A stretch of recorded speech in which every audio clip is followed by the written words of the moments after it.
मनुष्य अपनी किस्मत को कैसे बदल सकता है। दोस्तों, भगवान शिव ने माता पार्वती को स्वयं बताया था कि इंसान अपनी किस्मत को कैसे बदल सकता है। यदि कोई काम करने पर उसका उचित फल प्राप्त नहीं होता है और मेहनत करने के बावजूद भी मेहनत सफल नहीं होती है, कोई भी काम शुरू करते ही वह काम बिगड़ जाता है, तो यह कहानी आपके लिए है। इस कहानी को बड़े ध्यान से सुनना। दोस्तों, एक बार भगवान शिव और माता पार्वती दोनों एक ही साथ में बैठे हुए थे। तभी माता पार्वती ने भगवान शिव जी से कहा कि प्रभु, मेरे मन में एक प्रश्न चल रहा है, कृपा करके आप मेरे उस प्रश्न का उत्तर देकर के मेरे मन की जिज्ञासा को शांत कीजिए। भगवान शिव ने कहा कि देवी बताइए, आपके मन में कौन सा प्रश्न चल रहा है। माता पार्वती ने कहा कि प्रभु, मनुष्य अपनी किस्मत को कैसे बदल सकता है। यदि उसके जीवन में कोई दुख है तो उसे कैसे दूर कर सकता है। यदि उसकी किस्मत उसका साथ नहीं देती है तो वह कौन सा काम करे कि उसकी किस्मत उसका साथ देने लगे। भगवान शिव ने माता पार्वती से कहा कि देवी, आज तुमने बहुत ही उत्तम और महत्वपूर्ण प्रश्न पूछा है, क्योंकि इसके उत्तर से समस्त मनुष्य जाति का कल्याण हो जाएगा। देवी, मैं तुम्हें इस प्रश्न का उत्तर एक कहानी के माध्यम से बताता हूँ। इस कहानी को बड़े ध्यान से सुनना और इसी कहानी में आपके प्रश्न का उत्तर आपको मिल जाएगा। माता पार्वती ने कहा कि प्रभु, आप मुझे कहानी सुनाइए, मैं इस कहानी को बड़ी ध्यान से सुनूंगी। भगवान शिव कहने लगे कि पार्वती, एक बार की बात है कि भगवान विष्णु और माता लक्ष्मी संत का भेष बना करके भ्रमण कर रहे थे। तभी उन्होंने देखा कि रास्ते में एक व्यक्ति अपनी पत्नी के साथ बैठा हुआ रो रहा है। फिर वह उसके पास पहुंचे और बोले कि तुम कौन हो, इस सुनसान घने जंगल में बैठे हुए तुम क्यों रो रहे हो। फिर इस प्रकार भगवान विष्णु की बात को सुन करके उस व्यक्ति की सिसकियां कुछ कम हो गईं। वह अपने आंसुओं को पोंछता हुआ कहने लगा कि महाराज, मैं पास के गांव में रहने वाला एक बदनसीब व्यापारी हूँ। मैं जो भी काम करता हूँ वह काम बिगड़ जाता है और इसी चक्कर में आकर के मैंने अपनी पत्नी के सारे गहने और जेवर बेच दिए हैं। मैंने अपने परिवार को भी खो दिया है और अब मेरा घर भी गिरवी पड़ा है। मुझे लगता है कि मैं किसी काम का नहीं रहा, मेरी किस्मत ही खराब है। भगवान शिव कहते हैं कि पार्वती इस प्रकार जब उस व्यक्ति की बात को सुन करके भगवान विष्णु से कहने लगे कि तुमसे किसने कहा कि तुम्हारी किस्मत खराब है, जरा मैं भी तो जान लूं कि तुम्हारी किस्मत में क्या खराबी है। फिर वह व्यक्ति कहने लगा कि महाराज, पहले मैं खेती करता था मगर उसमें हर साल घाटा होता था। कभी सूखा पड़ जाता तो कभी अधिक बारिश हो जाती और अधिक बरसात होने के कारण सारी फसल चौपट हो जाती थी। इससे परेशान होकर के मैंने व्यापार करने का निश्चय कर लिया। मेरे पास उस समय पैसे नहीं थे तो मैंने अपनी पत्नी के जितने भी जेवर थे उनको बेच करके उससे जो धन मिला उसी से मैंने व्यापार शुरू किया। जब व्यापार नहीं चला तो शुरू में परिवार वालों ने मेरा साथ दिया, लेकिन जैसे तैसे मुझे नुकसान होने लगा, मेरे परिवार वाले मुझसे दूर हो गए। मगर महाराज, मैं यह सब अपने परिवार वालों के लिए ही तो कर रहा था, लेकिन अब वह लोग मुझे देखकर नजरें फेर लेते हैं और मुझे ही मेरे परिवार की दुर्दशा का जिम्मेदार ठहरा देते हैं। कहने लगा वह व्यक्ति कि एक मेरा मित्र है, उसने भी मेरे ही साथ अपना व्यापार शुरू किया था, लेकिन उसका व्यापार अच्छा चल रहा है। वह जब भी मेरे घर आता है तो अपनी सफलता की कहानी मुझे सुनाने लगता है और उसकी बात को सुन करके मेरे घर वाले कहते हैं कि अपने मित्र को देखो और उससे कुछ सीख लो। हमें तो लगता है कि तेरे बस में कुछ भी नहीं है, तू कुछ नहीं कर सकता। महाराज, उन लोगों की बातों को सुन करके मुझे भी अब लगने लगा है कि शायद मेरे जीवन में अब कुछ नहीं होने वाला है। अब तो मुझे अपना जीवन ही इस तरह से लगने लगा है कि जैसे कुछ नहीं होगा। मेरे मन में कभी कभी ख्याल आता है कि मैं अपने जीवन को ही समाप्त कर दूं। मैं यहाँ इसी इरादे से आया था, लेकिन हिम्मत नहीं कर पाया, इसीलिए यहाँ एकांत में बैठ करके अपनी पत्नी के साथ रो रहा था। भगवान शिव जी कहने लगे कि पार्वती, इस प्रकार उस व्यक्ति की बात को सुन करके भगवान विष्णु कहने लगे, तो यह बात है, क्या तुम इसके अलावा और भी कुछ कहना चाहते हो। महाराज, एक तो मेरा काम खराब हो जाता है और दूसरा मेरा मित्र मुझे हर समय नीचा दिखाने का प्रयत्न करता रहता है।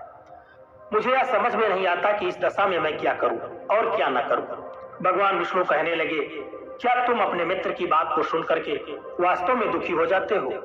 उसने कहा, हाँ महाराज, मैं अपने मित्र की बात को सुनकर के बहुत दुखी हो जाता हूँ।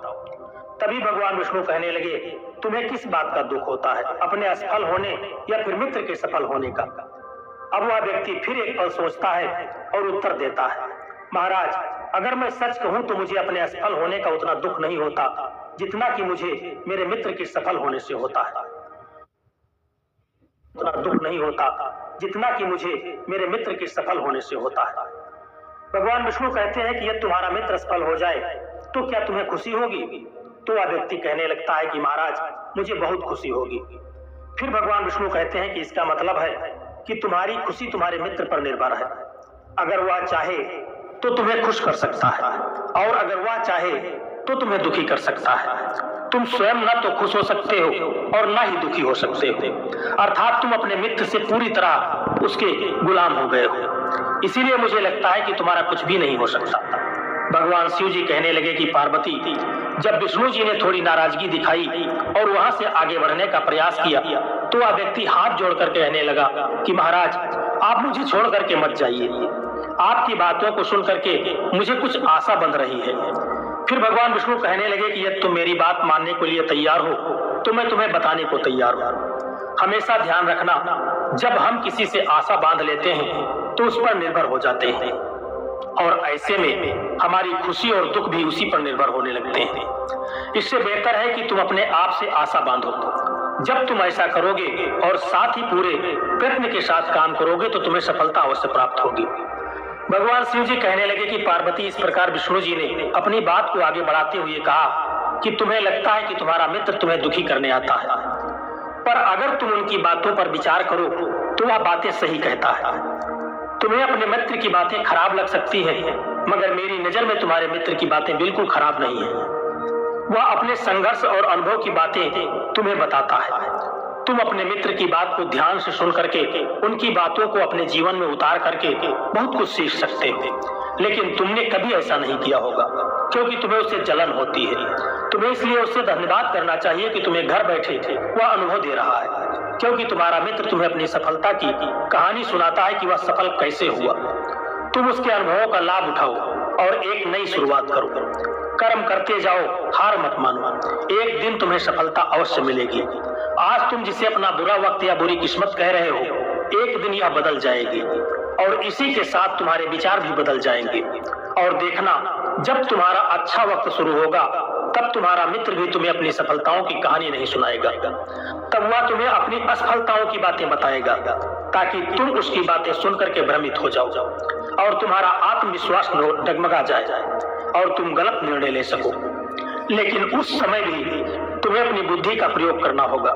तुम्हारा मित्र जैसे आज तुम्हें दुखी करने आता है, इसी तरह से उस समय भी तुम्हें दुखी करने वह जरूर आएगा, क्योंकि जिस तरह उसे दुखी देख करके तुम्हें मजा आता है, उसी तरह उसे भी तुम्हें दुखी देखने में उतना ही मजा आता है।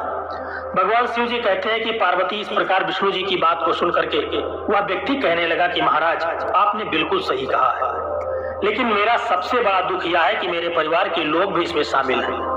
वास्तव में मैं तो अपने परिवार के लिए अच्छा करना चाहता हूँ, लेकिन वह लोग मेरी बात को समझने के लिए तैयार ही नहीं होते। वह तो मुझे गलत कहते हैं और अब तो बात इतनी बढ़ गई है कि मेरा साथ भी छोड़ दिया है। भगवान शिव जी कहते हैं कि पार्वती, विष्णु जी कहने लगे, मैं तुम्हारी बात समझ गया, तुम सांत्वना चाहते हो। वास्तव में इस दुनिया में सभी लोग सांत्वना ही चाहते हैं। हम चाहते हैं कि हम जब भी कुछ करें तो लोग हमारी प्रशंसा करें, लेकिन आमतौर पर ऐसा नहीं होता है, इसलिए हम दुखी हो जाते हैं। हमें लगता है कि हमारे मित्र, परिवार वाले सब मतलबी हैं। लेकिन तुम अगर किसी को अपना परिवार मानते हो और उसके लिए कुछ काम भी करना चाहते हो तो तुम्हें ऐसा क्यों लगता है कि तुम दूसरों के लिए कुछ कर रहे हो? वास्तव में तुम अपनी खुशी के लिए सब कुछ कर रहे हो। इसीलिए परिवार के लिए कुछ करना वास्तव में अपने लिए ही करना होता है। लेकिन अगर ऐसा करते समय तुम्हें लगता है कि तुम दूसरों के लिए कर रहे हो तो तुम दुखी निश्चित रहोगे, और अगर तुम्हें लगता है कि तुम अपने लिए कर रहे हो तो तुम खुश रहोगे, क्योंकि जब तुम अपने लिए कुछ अच्छा करते हो या करना चाहते हो तब तुम्हें सांत्वना की कोई जरूरत नहीं होती। भगवान शिव कहते हैं कि पार्वती, फिर तो विष्णु जी की बात को सुनकर के उस व्यक्ति के चेहरे के भाव बदल गए और वह कहने लगा कि महाराज, आप बिल्कुल सही कह रहे हैं। मैं समझ गया कि अब तक मेरी खराब किस्मत इसलिए थी क्योंकि वह दूसरों के हाथों में थी। अब मैं अपनी किस्मत को अपने हाथों में रखूंगा और मैं पूरी मेहनत और लगन के साथ फिर से काम शुरू करूंगा, और जब तक सफलता को प्राप्त नहीं कर लेता तब तक मैं किसी भी मायने में चैन से नहीं बैठूंगा। भगवान शिव जी कहते हैं, पार्वती, इस प्रकार विष्णु जी उस व्यक्ति की बात को सुन करके मुस्कुराए और विष्णु जी ने एक डिबिया निकाल करके उस व्यक्ति को दिया। और कहा कि इस डिब्बी में हमेशा अपने पास इसको रखना, इसमें एक ऐसा राज छुपा हुआ है जो तुम्हें बड़े से बड़े दुख में भी हमेशा निकाल करके बाहर कर देगा। लेकिन एक बात का विशेष ध्यान रखना, इस डिब्बी को तभी खोलना जब तुम्हारे जीवन में जीने का कोई रास्ता तुम्हें दिखाई न दे, तुम्हें लगने लगे कि अब इस दुनिया में जीना बिल्कुल बेकार है। और यदि डिब्बी तुमने समय से पहले खोल दी तो वह सारे राज खत्म हो जाएंगे जो इसमें लिखे हुए हैं। भगवान शिव जी कहते हैं कि पार्वती, फिर उस व्यक्ति ने विष्णु को वचन दिया कि जब उसे दुनिया में कुछ भी दिखाई नहीं देगा वह डिब्बी उसी दिन खोलेगा। एक दुखी इंसान किस्मत को कैसे बदल सकता है? देखिए, वक्त हमेशा एक जैसा नहीं रहता है, वो बदलता रहता है। उस व्यक्ति के जीवन में फिर से बदलाव आया। एक दिन उसके राज्य पर पड़ोसी राज्य ने चढ़ाई कर दी और फिर दूसरे राज्य के राजा ने उस राज्य पर कब्जा कर लिया। जिस राज्य में वह व्यापारी रहता था उसके सैनिकों ने चारों ओर लूट मार मचा दी। उन्होंने व्यापारी का सारा धन जितना भी उसके पास था वह सब लूट लिया। उसके घर में आग लगा दी। जान बचाने के लिए फिर उस व्यापारी को अपने परिवार के साथ वहां से भागना पड़ा। भगवान शिव जी कहते हैं कि पार्वती, वह व्यक्ति अपने परिवार के साथ कई दिनों तक इधर उधर भटकता रहा। वह दाने दाने को मोहताज हो गया। उसका बच्चा बीमार हो गया।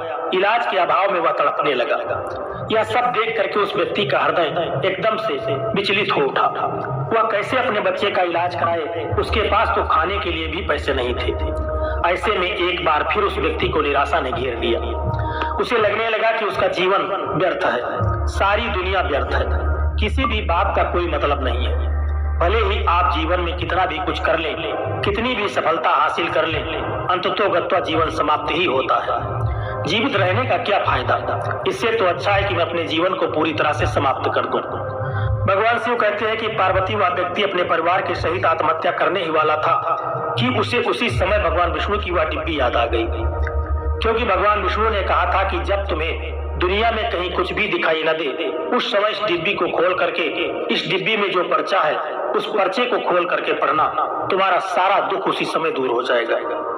फिर इस प्रकार उस डिब्बी की याद आते ही उस व्यक्ति ने वह डिब्बी निकाली और उसे उत्सुकता के साथ डिबिया के भीतर एक पर्चे में कुछ लिखा हुआ था। उसे पढ़ करके उस व्यक्ति की आंखों के आगे से निराशा का सारा जाल हट चुका था। फिर माता पार्वती ने पूछा भगवान शिव से कि प्रभु उस पर्ची में क्या लिखा था। भगवान शिव कहने लगे कि एक दुखी इंसान किस्मत को कैसे बदल सकता है। उसमें लिखा था कि यह समय भी बीत जाएगा। माता पार्वती कहने लगी कि प्रभु मैं कुछ समझी नहीं। तो भगवान शिव कहने लगे कि मैं तुम्हें विस्तार से समझाता हूँ। कभी भी इंसान के दिन एक जैसे नहीं रहते हैं। जब खराब दिन थे तो उस व्यक्ति के अच्छे दिन भी आए, और जब वह अच्छे दिन भी व्यतीत हो गए तो आज फिर खराब दिन आ गए। तो हमेशा ही खराब दिन भी नहीं रहेंगे।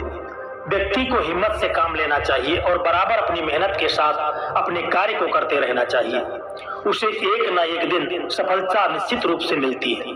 भगवान शिव अंत में कहने लगे कि पार्वती, इंसान ईमानदारी और विश्वास और लगन से जब कोई कार्य मेहनत से करता है तो मेहनत का फल उसे अवश्य मिलता है। इस प्रकार से उस पर्चे पर लिखी हुई बात को जब उस व्यक्ति ने ध्यान से पढ़ा और वह समझ गया कि मेरे बुरे दिन एक बार फिर से अच्छे हुए हैं और आज फिर से बुरे दिन आ गए हैं, तो मेरे बुरे दिन यह भी फिर से टल जाएंगे। एक समय एक सा नहीं रहता है। और दोस्तों, एक दिन फिर वह व्यापारी अपनी मेहनत और लगन और ईमानदारी के बल पर उस शहर का सबसे बड़ा व्यापारी बन गया और अपने पत्नी के साथ और अपने परिवार के साथ वह सुख से रहने लगा। दोस्तों, यह कहानी आपको कैसी लगी है? एक प्यारा सा कमेंट करके जरूर बताना। और यह वीडियो आपको अच्छा लगा